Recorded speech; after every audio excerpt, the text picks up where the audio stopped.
প্রত্যেকেই জানেন বর্তমানে তাকামুল সার্টিফিকেট একটি গুরুত্বপূর্ণ আপনার জন্য, আপনি যদি সৌদি আরবে আসতে চান। এটা নিয়ে প্রায় ঝামেলা চলতেছে, যেমন কেউ 30,000 টাকা দিচ্ছেন, 25,000 টাকা দিচ্ছেন, এইরকমভাবে টাকা দাবি করতেছে। তো আমি আপনাদের জন্য যেটা করলাম, আমি বেশ কয়েকটা এজেন্সির সাথে যোগাযোগ করলাম যে কেন এই টাকাটা বেশি নিতেছে বা কেন এতগুলো টাকা তারা আপনাদের কাছে ডিমান্ড করতেছে। তো এই বিষয়ে বেশ কিছু আমি তথ্য পাইলাম, যেটা আপনাদের সাথে শেয়ার করব যে কেন বেশি টাকা নিতেছে এবং 8,000 টাকা দিয়ে আপনার দ্বারা তাকামুল সার্টিফিকেট পাওয়া সম্ভব কিনা, এই বিস্তারিত জিনিসগুলো আজকে আপনাদেরকে জানাবো। তো এজেন্সির কাছে আমি প্রথমেই একটা প্রশ্ন করলাম, সেটা হলো যে তারা কেন এতগুলো টাকা নিতেছে। আমি বেশ কয়েকটা এজেন্সির সাথে কথা বলছি, প্রায় 5 থেকে 6টা এজেন্সির সাথে কথা বলছি। কালকে সারা দিনটাই মূলত আমি এইটার উপরেই কাজ করছি। তো অনেকগুলোর সাথে কন্ট্যাক্ট করার চেষ্টা করছিলাম, তো পাইনি। 5-6টার সাথে কন্ট্যাক্ট করছি, অনেকগুলো বিষয় নিয়ে আলোচনা করছি। তার মধ্যে 2টা কমন জিনিস, সেটা হলো কেন এতগুলো টাকা নিতেছেন এবং কেন আপনারা 8,000 টাকা দিয়ে করা সম্ভব কিনা। এই 2টা বিষয় মূলত আমরা জানতে পারছি। তো আজকে আপনাদের সাথে শেয়ার করব। আপনারা সবাই জানতে চাচ্ছেন যে কেন এতগুলো টাকা নিচ্ছে, এই প্রশ্নটা আমি মূলত তাদেরকে করেছিলাম। তো তারা এখান থেকে আমাকে যে বিষয়টা বলছে, আমি যদি হুবহু তাদের কথাগুলো আমি তুলে ধরতে চাই, প্রত্যেকটা এজেন্সির ভাই সেম বক্তব্য, কিছুটা তফাৎ আছে, তবে মূল অংশ যেটা সেটা সবার একই। এখানে তারা বলতেছে যে ভাই আমরাও 8,000 টাকা দিয়ে পাঠাতে পারবো, যদি আপনার লোক থাকে পাঠিয়ে দেন। ওদের প্রশ্নের সারমর্মটা হলো এইরকম। তখন তারা, আমি যখন বললাম যে ভাই 25 থেকে 30,000 টাকা কেন চার্জ করতেছেন, তখন বলে যে ভাই আমাদের দোষের থেকে আপনাদের দোষ বেশি। যেমন আমরা চাচ্ছি যে 28 থেকে 30,000 টাকা না নিয়ে মাত্র 8,000 টাকা দিয়ে আপনাদেরকে পাঠানোর জন্য, কিন্তু আপনারা আমাদেরকে এত পরিমাণে জ্বালাতন করেন। সবাই পরীক্ষা দিতে অনিচ্ছুক, অটোমেটিক সার্টিফিকেট পেয়ে যেতে চাই। সেক্ষেত্রে যদি আপনি পরীক্ষায় না বসেন, টাকা দিয়ে সার্টিফিকেট করতে যান, সেক্ষেত্রে আমরা এই চার্জটা নির্ধারণ করে থাকি। তো আপনারা বুঝতে পারছেন এখানে যে মূল কথাটা, সেটা হলো যে তারা বলতে চাচ্ছে দোষটা মূলত আমাদের, যারা আমরা প্রবাসে আসব তাদের। কিরকম দোষ? আপনি পরীক্ষা না দিয়ে সার্টিফিকেট পেতে চাচ্ছেন, এটা হলো সবচেয়ে বড় দোষ।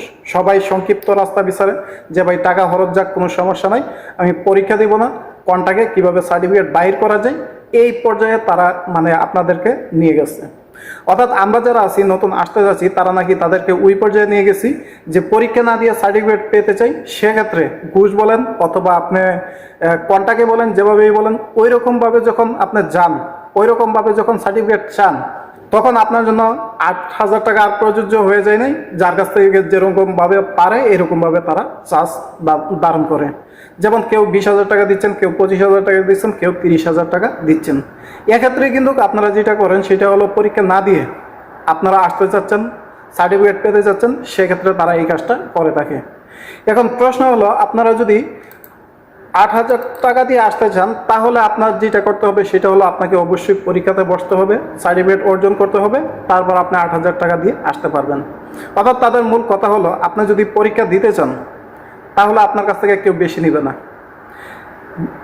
তখন আপনি 8,000 টাকা দিয়ে আসতে পারবেন, 8,000 টাকা পরীক্ষার ফি সেটা দিয়ে আসতে পারবেন, এবং আপনার যে আনুষঙ্গিক খরচ আছে যাতায়াত টাতায়াত, সেইটা আপনার নিজের বহন করতে হবে। তো এক্ষেত্রে যখন অ্যাপ্লিকেশন করে তখন কিন্তু আপনি 8,000 টাকা দিয়ে আসতে পারবেন। যখন আপনি পরীক্ষা না দিতে চান, তখন সেক্ষেত্রে আপনাদের কাছ থেকে যাতে যেমন পারে এরকমভাবে তারা কিন্তু হাতিয়ে নিচ্ছে বা নিবে। এটাই হলো মূলত তাদের কথার সারমর্ম। তখন আমি আরেকটা প্রশ্ন করলাম যে ভাই অনলাইনে যখন অ্যাপ্লিকেশন করতে চাই, তখন বেশিরভাগ ক্ষেত্রেই বলেন যে আপনার সিট খালি নেই বা ফুল। সেক্ষেত্রে আপনি কি বলবেন? তখন তারা যেটা বলছে যে ভাই অনলাইনে যখন খালি থাকে তখন আমরা বলে দিই যে খালি আছে, যখন খালি না থাকে, কারণ এখন প্রচুর পরিমাণে লোক আসতে যাচ্ছে, প্রত্যেকের জন্য খালি সম্ভব না, কিছুদিন ওয়েট করে করে যখন তারা আসবে তখন সিট পেয়ে যাবে, এবং আপনারা এই নির্ধারিত ফি এর মাধ্যমেই আপনার সৌদি আরবের জন্য তাকামুল সার্টিফিকেট পেয়ে যাবেন। অর্থাৎ তাদের কথা হলো এখন প্রচুর পরিমাণে ভিড়, সবাই আসতে চাচ্ছেন। সেক্ষেত্রে এখন যে আপনার তাদের যে ক্যাপাসিটি, ধরুন আপনি এতজন পরীক্ষা দিবে আজকে, তো এতজন তারা ফিল আপ করবে, তারপরে এইটা কিন্তু ফুল দেখাবে। অর্থাৎ তারা বোঝাতে চাচ্ছে যে ক্যাপাসিটি সীমিত। পুরা বাংলাদেশের মধ্যে 11টি সেন্টার আছে, এর মধ্যে যে ক্যাপাসিটি আছে সেটা সীমিত, এর তুলনায় লোকজন বেশি। তাহলে আপনাদেরকে কয়েকদিন ধৈর্য ধরতে হবে। কয়েকদিন পর পর আপনারা যখন অ্যাপ্লিকেশন করবেন তখন আপনারা এটা কিন্তু পেয়ে যাবেন। অর্থাৎ মূল কথা হলো যে অতিরিক্ত লোকের কারণে আপনাদেরকে কিন্তু serial by serial, step by step সর্বোচ্চ আপনি 1 সপ্তাহ বা 10 দিন ওয়েট করতে হবে। এভাবেই কিন্তু আপনি পর্যায়ক্রমে পরীক্ষা দিতে পারবেন মাত্র 8,000 টাকা দিয়ে। তো এখন সবগুলো বিষয় বোঝার পরে আমি যেটা বুঝতে পারলাম সেটা হলো যে ভাই, আপনি যদি সৌদি আরবে আসতে চান তাহলে আপনাকে যে কাজটা করতে হবে সেইটা হলো আপনি পরীক্ষা দেন, দেখেন কি অবস্থা হয়। আপনি যদি পরীক্ষা দিয়ে সার্টিফিকেট অর্জন করতে চান বা পারেন তাহলে কিন্তু আপনি 8,000 টাকা দিয়ে পুরো বিষয়টা কমপ্লিট করতে পারবেন। সেটা কিন্তু বর্তমানে এজেন্সিগুলো বলতেছে। তো বর্তমানে বাংলাদেশের এজেন্সির চরিত্রগুলো কিন্তু আমি সবাই জানি। আমি বিদেশ আছি সেই জন্য যে আমি জানি না বিষয়টা কিন্তু এইরকম না, আমরা প্রত্যেকেই জানি। আপনার সাথে আমার সাথে যখন কথা বলবে তখন বুঝতেই পারছেন কথাগুলোর কিরকম থাকবে, আর সরাসরি আপনি যখন যাবেন তখন কিরকম থাকবে, এটা কিন্তু আমরা বুঝি। তারপরেও তাদের কাছ থেকে কিন্তু যে উত্তরগুলো পাওয়া গেছে সেগুলো দিয়ে কিন্তু আপনি বুঝতেই পারছেন। আপনি যখন রিগেল ওয়েতে পরীক্ষা দিয়ে আসতে যাবেন তখন কিন্তু আপনার কাছ থেকে 8,000 টাকায় চার্জ বারণ করা হবে। এবং আপনি যখন পরীক্ষা না দিতে যাবেন, সবাই কিন্তু এখন আমরা যেটা করি যে ভাই টাকা যাক, আমরা সংক্ষিপ্ত রাস্তা খুঁজি যে কোনটা দিয়ে গেলে আমার কোনো বিপদ আসবে না বা কোনটা দিয়ে গেলে আমি কিন্তু ঝামেলায় পড়বো না। পরীক্ষাটাকে অনেকেই ঝামেলা মনে করেন, সেক্ষেত্রে যে জিনিসটা করেন অনেকেই টাকার অফার করেন। যেমন ভাই আমি টাকা দেবো, আমাকে অন্য কোনো রাস্তায় নিয়ে যান, পরীক্ষার হলে যাব না, সার্টিফিকেটের জন্য আপনারা যা যা করবেন টাকা যাক, সমস্যা নেই, সার্টিফিকেট বাইর করে দেন।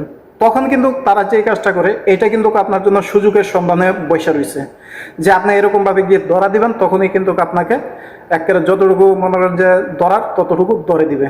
সেক্ষেত্রে কিন্তু কেউ কেউ 20,000, 30,000, 30,000 টাকাও কিন্তু নির্ধারণ করে আপনারা এই কাজটা করতেছেন। দেখেন, একজনের পাপের কারণে কিন্তু সবাই শাস্তি পাচ্ছে। যখন আপনি এই কাজটা করতে থাকবেন কন্টিনিউত, আমি অন্যজনে করতে থাকবো, তখন কিন্তু এটা সাফার করবে সবাই। তখন দেখা যাবে যে কেউ যখন পরীক্ষা দিতেও যাবে তখন তারা বই দেখাবে যে পরীক্ষা দিয়ে পারবেন না বা এই সমস্যাগুলো হতে পারে, ফেল করবেন বা ঝামেলা প্রক্রিয়া অনেকগুলো কঠিন, এই ধরনের ফক্করে ফেলেও কিন্তু আপনাদেরকে ট্র্যাপ করবে টাকা নেওয়ার জন্য। তো বুঝতেই পারছেন এখানে কিন্তু দুইটা বিষয় স্পষ্ট হয়ে গেছে। সঠিকভাবে যদি আপনি পরীক্ষা দিয়ে আসতে চান তাহলে আপনি 8,000 টাকার ভিতরেই পরীক্ষা দিতে পারবেন। আর যাদের কাছ থেকে 30,000, 35,000 টাকা চার্জ ধারণ করা হচ্ছে তারা কিন্তু পরীক্ষা দিতে ইচ্ছুক না। তো এই বিষয়গুলো আপনারা যারা আসবেন অবশ্যই মাথায় রাখবেন। যদি পারেন সঠিকভাবে ভাই পরীক্ষা দিয়ে আসেন তাহলে আপনার টাকাটা এখানে অনেকটা বেঁচে যাবে। তো এই বিষয়গুলো নিয়ে আজকে আপনাদের সাথে কথা বলার উদ্দেশ্য হলো, গতকালকে আমি প্রচুর পরিমাণে এটা নিয়ে ঘাটাঘাটি করছি এবং এটা নিয়ে কল করার চেষ্টা করছি, কিছুটা জানতে পারছি এবং কিছুটা জানতে পারি নাই।